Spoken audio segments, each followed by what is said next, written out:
Hujan malam itu jatuh deras di luar jendela kantor. Jam sudah menunjukkan pukul 8 lebih, sementara sebagian besar rekan kerja sudah pulang sejak lama. Ruangan hanya menyisakan cahaya lampu kekuningan yang temaram dan dengung pendingin ruangan yang samar-samar berpadu dengan bunyi rintik hujan. Aku masih bertahan di meja, menyelesaikan laporan yang entah kenapa tak kunjung selesai. Sejujurnya, aku tidak benar-benar menunggu laporan itu rampung. Aku menunggu hujan reda, dan mungkin tanpa kusadari, menunggu sesuatu yang lain. Dia. Lelaki itu lebih muda dariku, seorang rekan kerja yang selama ini hanya kuanggap sebagai teman satu divisi. Namun malam-malam lembur seperti ini membuatku sadar bahwa ada sesuatu di balik sikap hangatnya. Senyum yang tulus, cara ia memandangku lebih lama dari yang seharusnya, dan kebaikan kecil yang selalu ditawarkan tanpa diminta. Aku bantu rapihkan berkasmu. Suaranya memecah sunyi. Ia berdiri di sisiku, mengambil map yang berserakan. Jemarinya menyentuh tanganku sekilas. Begitu singkat, tapi seperti percikan listrik yang menyalakan seluruh tubuhku. Aku menarik nafas dalam, mencoba tenang. "Kau tidak pulang?" tanyaku. Ia tersenyum. "Hujan. Dan aku tidak ingin kau sendirian di sini." Aku terdiam, pura-pura sibuk merapikan kertas, padahal dadaku berdebar. Suasana makin hening kecuali detak jarum jam dan bunyi hujan yang menekan kaca jendela. "Sepi kadang menakutkan," katanya lirih, duduk di kursi di depanku. Aku menatapnya sejenak, lalu tersenyum getir. "Kau masih terlalu muda untuk mengerti." Ia tidak menunduk. "Kalau hanya untuk menemani, aku cukup dewasa." Kata-kata itu jatuh begitu sederhana namun menggetarkan.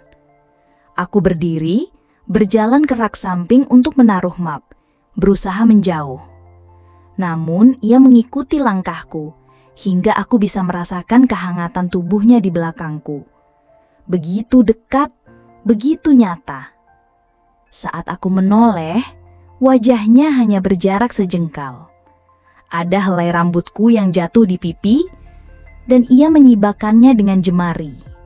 Sentuhan kecil itu membuatku menahan nafas. "Kenapa menatapku begitu?" tanyaku. Suaraku nyaris tenggelam. Ia berbisik, "Karena aku ingin memastikan kau bukan sekadar mimpi." Aku mencoba tersenyum, meski wajahku terasa panas. "Kau tahu aku lebih tua, bukan?" Ia mengangguk. "Aku tahu, tapi aku juga tahu hati tidak mengenal usia." Ada keheningan panjang. Nafas kami terasa berat, saling bersahutan. Lalu, dengan ragu tapi berani, ia maju selangkah. Aku bisa merasakan nafasnya di leherku. Jemariku entah kenapa meraih kemejanya, menariknya lebih dekat. Kancing di dadanya dingin menyentuh jemariku. Dan dengan gerakan perlahan, aku membiarkannya longgar satu persatu. Ia terdiam, seolah menunggu izinku. Aku menutup mata sebentar, lalu berbisik, "Jika ini salah, biarlah malam yang merahasiakannya." Jemarinya meraih tanganku, menggenggam erat, seolah ingin memastikan aku tidak merasa sendiri. Lalu dengan kelembutan yang mengejutkan, ia menunduk, mengecup punggung tanganku. Ciuman kecil itu lebih memabukkan daripada anggur. Aku merasa tubuhku gemetar. Hujan di luar terus mengguyur, tapi di dalam ruangan, udara berubah hangat. Ketika ia mengangkat wajah, matanya menatapku begitu dalam. Lalu perlahan bibirnya mendekat. Ciumannya jatuh ringan di pipi, lalu bergeser ke dekat telingaku. Aku bisa mendengar tarikan nafasnya, berat dan tertahan. Aku pun membalas, dengan membiarkan jemariku menyentuh lehernya, merasakan denyut nadi yang berlari sama cepatnya dengan detak jantungku. Kau membuatku lupa bagaimana caranya menolak, bisikku.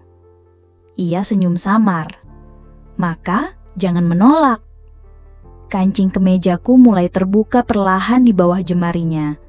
Tidak terburu-buru, hanya simbolis. Seakan setiap kancing yang lepas adalah dinding di antara kami. Aku membiarkan, meski wajahku bersemburat merah.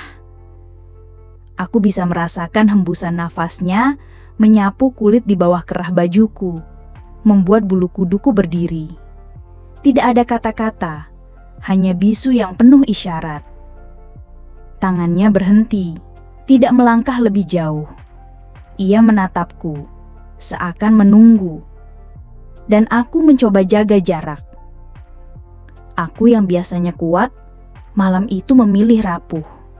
Jemariku menyentuh pipinya, menarik wajahnya mendekat.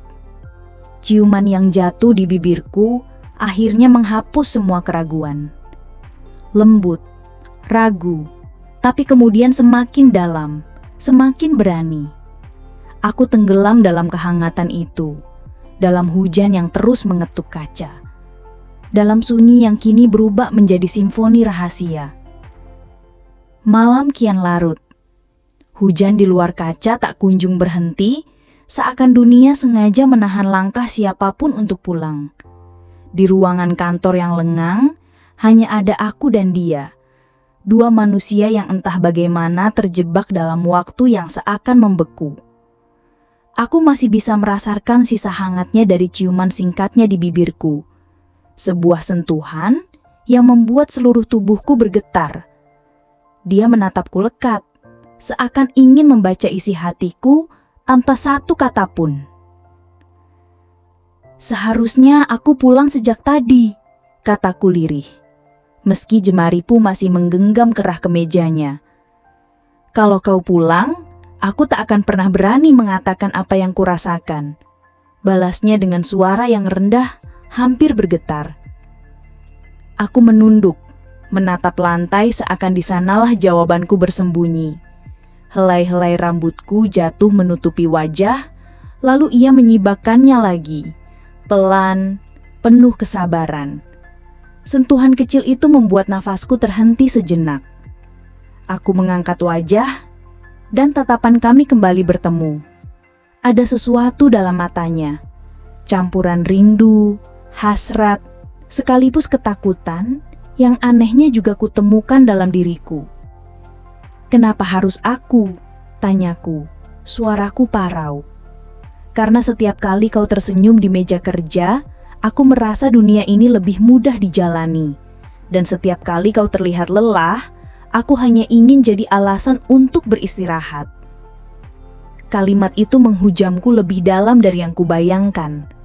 Aku ingin menertawakan ketulusannya, tapi hatiku justru ternginyuh. Lelaki ini jauh lebih muda dariku, tapi malam ini ia tampak begitu dewasa, begitu meyakinkan. Tangannya kembali meraih jemariku. Ia mengecupnya perlahan, lalu menurunkannya ke dada. Rasakan, bisiknya. Dan aku merasakan degup jantungnya yang berlari kencang. Sama gelisahnya dengan milikku. Aku menarik nafas berat. Kau membuatku sulit menjaga jarak. Kalau begitu, jangan jaga jarak. Kata-katanya sederhana, tapi seolah membuka pintu yang selama ini kukunci rapat. Aku membiarkan tubuhku mendekat, membiarkan kancing bajuku yang tadi sempat terbuka kini benar-benar longgar. Jemarinya menyelusuri garis kain dengan penuh kehati-hatian, seakan takut aku akan menjauh. Namun aku tidak menjauh. Aku merasakan kehangatan telapak tangannya singgah di bahuku, bukan sebagai pemilik, melainkan sebagai seseorang yang ingin menjaga. Ia mendekat, dan bibirnya kembali menemuiku. Kali ini lebih lama, lebih dalam, hingga aku hampir kehilangan kendali atas nafasku. Hujan di luar semakin deras, memukul-mukul kaca jendela, seakan mengiringi denyut berahku. Di antara suara deras itu, Aku mendengar bisikan kecil di telingaku. Biarkan aku malam ini, meski hanya sekali, untuk benar-benar bersamamu. Aku memejamkan mata, jemariku meraih lehernya, menariknya lebih dekat.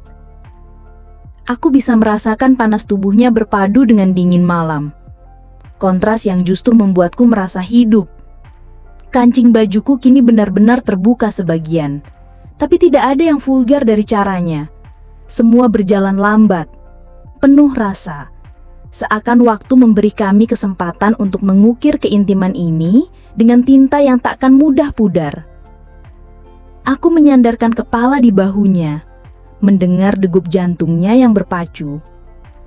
Aku takut, bisikku. Aku juga, tapi aku lebih takut kehilangan kesempatan ini. Sunyi kembali turun. Hanya tersisa hujan dan hembusan nafas kami yang saling mengejar. Aku mengangkat wajah, menatap matanya sekali lagi. Dan di sana, aku tidak melihat seorang lelaki muda yang gegabah. Aku melihat seseorang yang benar-benar ingin merawat luka yang selama ini kusembunyikan. Tami berkicuman lagi, panjang, dalam, dengan semua rasa yang tak pernah sempat terucap. Jemari kami saling menggenggam erat, seakan dunia bisa runtuh kapan saja, asalkan kami tidak melepaskan satu sama lain. Lampu kantor yang temaram, aroma kopi yang masih tersisa di meja, dinginnya udara yang terjebak dalam ruangan, semuanya melebur menjadi latar yang takkan kulupakan. Dan ketika hujan di luar masih belum juga berhenti, aku tahu, malam itu aku tidak lagi sendiri. Ada seseorang yang berani mengetuk pintu hatiku, dan aku, untuk pertama kalinya setelah sekian lama, membiarkannya masuk.